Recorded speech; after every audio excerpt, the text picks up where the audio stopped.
আমাদের সেনা প্রধান জেনারেল ওয়াকার গতকালকে একটা কথা বলেছেন যে তোমরা ঐক্যবদ্ধ থাকো, মারামারি হানাহানি করো না, করলে বাংলাদেশের স্বাধীনতা সার্বভৌমত্ব বিপন্ন হবে। কথাটা সঠিক, বাস্তব। জাতি বিভক্ত হলে দুই দলে মারামারি করবে, তার ভিতর থেকে তৃতীয় শক্তি একটা বেরিয়ে দেশটা মেছাকার করে দেবে। এটা নিয়ম। এটা কি নিয়ম? তৃতীয় শক্তি বেরা মারামারি করে। এখন জেনারেল ওয়াকার তো বললেন আপনারা ঐক্যবদ্ধ থাকেন, মারামারি করবেন না। আমি বলবো ঐক্যবদ্ধ থাকে কেমনে, কি দিয়া? আর মারামারি হয় কেন, কি দিয়া? জানা উচিত কিনা? আমি ঐক্যবদ্ধ থাকতে চাইলেও পারবো না যদি ঐক্যবদ্ধ থাকার যে মূল কাজ, চেতনা, বিশ্বাস, বক্তব্য, কর্ম আমার জীবনে না থাকে। আমি ঐক্যবদ্ধ থাকতে পারবো না। ঐক্য তৈরি করে কি কোন জিনিসে? যেমন 100 গরু, এটাকে আপনি এখন ঐক্যবদ্ধ করবেন। ঐক্যবদ্ধ করতে হলে রাস্তা দিয়ে 100 গরু চালাইতে হলে একটা রশি দিয়ে কি করা লাগে? বাঁধা লাগে। বাঁধা লাগে না? কসাইরা যে গরু নিয়ে যায় দেখেন না, একটা বিশাল রশি দিয়ে বাঁধা একজনে নিয়ে যায়। এখন আমরা ঐক্যবদ্ধ হইতে হলে একখান রশি লাগবে। কি লাগবে? ওয়াতাসিমু বিহাবলিল্লাহি জামিআ। তোমরা ঐক্যবদ্ধ হও, ঐক্যবদ্ধ হয়ে আল্লাহর রশি ধরে ওয়াতাসিমু, তাসিমু মানে ইসমত অর্জন করো, নিরাপত্তা অর্জন করো, একে অপরকে জড়িয়ে ঐক্যবদ্ধ করে রাখার কাজটা করো। করতে গেলে একখান রশি লাগবে, একখান দড়ি লাগবে। সেই দড়িখান হলো আল্লাহর কোরআন। এই দড়ি দিয়া শরীর বাঁধে না, মন বাঁধে। কি বাঁধে? এই যে এখানে এতগুলি লোকের বাঁধি রাখছে, এই একটা মাহফিলের সামনে এনে নিছে কিসে? এইটা মনের মধ্যে একটা বাঁধন দিছে কি না? হ্যাঁ, একটা বাঁধন দিছে। মনের জোড়া লাগায় কে? আল্লাহ। কুলুবুল ইবাদ বাইনা আসবাইন মিন আসাবির রহমান। সকল মানুষের মন পাখিগুলি রহমান রহিমের 2 আঙ্গুলের মাঝখানে। ইউকাল্লিবুহা কাইফা ইয়াশা, যেমন চান তেমন ঘোরান। মনের মালিক আপনি না, মনের মালিক কে? আল্লাহ। আপনি ঠিক মতো আজান দিছে, মসজিদে যান নাই, নামাজটা পড়েন নাই, আল্লাহর মনে কষ্ট দিয়েছেন।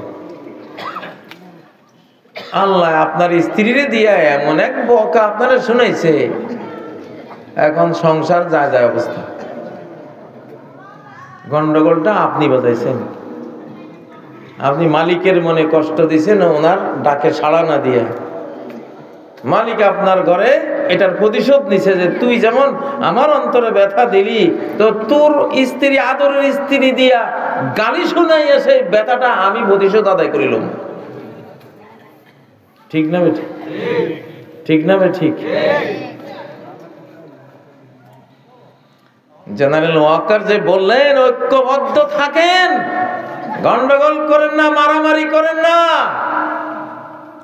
এই গন্ডগোল মারামারি কিয়ামত পর্যন্ত থামবে না, যতক্ষণ একখান কাজ আপনারা না করেন, বাংলাদেশ না করে, সারা পৃথিবীর মানুষ না করে। ওই যে ইসরায়েল আর ফিলিস্তিনে খুনাখুনি, রাশিয়া আর ইউক্রেনে খুনাখুনি, ঠিক না? এখন আমেরিকা আইছে সিরিয়াতে, ইরানের লগে খুনাখুনি, পাকিস্তান ভারত খুনাখুনি, বাংলাদেশ ভারত তো কি যে লাগছে রে ভাই, সেটা তো আর ভাষায় বর্ণনা করা যায় না। এই সবের মূল কারণ এক জায়গায়, সেটা কি? হ্যাঁ, কোরআন। আমি আরেক রকম করে বুঝাই, মালিকের সাথে গন্ডগোল, মালিকের হুকুম অমান্য করা। قُلْ اهْبِطُوا مِنْهَا جَمِيعًا بَعْضُكُمْ لِبَعْضٍ عَدُوٌّ وَلَكُمْ فِي الْأَرْضِ مُسْتَقَرٌّ وَمَتَاعٌ إِلَى حِينٍ। আদম কি করছে? এত সুখের জান্নাত আদম হাওয়ার কিসে বের করেছে? আওয়ামী লীগ গিয়া টেনে বের করছে? না বিএনপির লোকেরা? না বুশ গিয়া? কিসে বের করেছে? একটা হুকুম অমান্য করেছে। আরে গোলামের জাত গোলাম, আমরা কি? আমরা গোলামের জাত গোলাম, আমরা সব ফকির নির্ভূত। বাবা ফকির, আমি নিজে ফকির, আমার মাও ফকির নি। কার ফকির নি?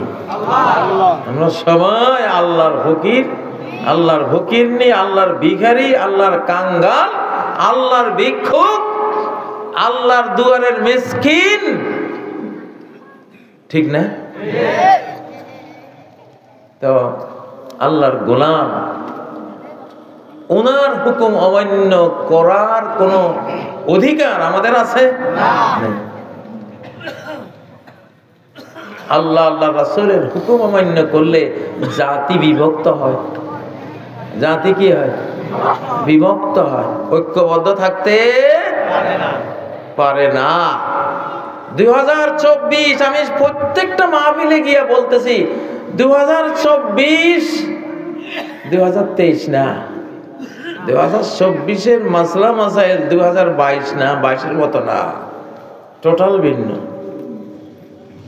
2022-এ যেটা করে বেঁচে গেছেন, 24 পরবর্তী 2025, 26, 27, 28, 29, 30, 31, 32, 40, 50 এই সময়গুলিতে 2023-এর মতো 22, 21, 20-এর মতো কাজ করলে একেবারে ঠা মারা পড়বে। কারণ টোটাল যুগটা পরিবর্তিত যুগ, এটা আগের যুগ না। 2024-এ আওয়ামী লীগ পরিবর্তন হয় নাই, গোটা পৃথিবী পরিবর্তন হয়েছে, শতাব্দী পরিবর্তন হয়েছে। এক শতাব্দী চলে গিয়ে আরেকটা নতুন শতাব্দী এসেছে। কিসের? আল্লাহর হুকুম পালন করার শতাব্দী এসেছে। আমি একটা সংবিধান লিখে দিয়েছি, শুধু ওয়াজ করলে তো হবে না। সংবিধান সংবিধান সংবিধান যারা লাগে, কেউই তো ওরা পারফেক্ট ভাবে সবাই আল্লাহর বিধান সম্বন্ধে জানে না। কিছু আলেম ওলামার কাছে পরামর্শ নিচ্ছে। আমি সদ্য স্বাধীন বাংলাদেশের প্রস্তাবিত সংবিধান আমার ফেসবুক পেজে আছে, লিখে দিয়েছি। কোরআন বেসড, কোরআন ভিত্তিক একটা মোটামুটি বাংলা ভাষায় দাঁড় করিয়ে দিয়েছি একটা অংশ, সামনে আর একটু বাড়বে। যেহেতু এটা কোরআন থেকে নেওয়া, আমরা সবাই যারা সংবিধান লিখব আমাদেরকে নিতে হবে কোত্থেকে? তাহলে বাংলাদেশ বাঁচবে, পৃথিবী বাঁচবে, না হলে বাঁচবে না। ধান পাকছে, কাটার সময় হয়েছে, এখন গৃহস্থ রেডি, কাইটে ফেলাইবে সব। 500-550 কোটি কাটা পড়ব, 550 কোটি মাথা পাকছে। এই মাথাগুলি কে কাটবো? আল্লাহ কাটবো। কাটার সময় হয়েছে। 2025 দেখবেন দাম করে পারমাণবিক যুদ্ধ, বোমা মেরে দিছে এক দেশকে, চলে গেছে।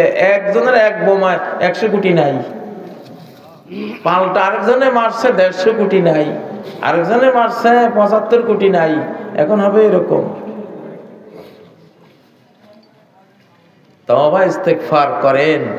ফাফিরু ইলাল্লাহ, পালাও সবাই কার দিকে? আল্লাহর দিকে। আল্লাহর দিকে পালানো মানে বডি নিয়ে কই পালাইবা, মনটা নিয়ে পালাও, মনটা ধাবিত করো কার দিকে? আল্লাহর দিকে।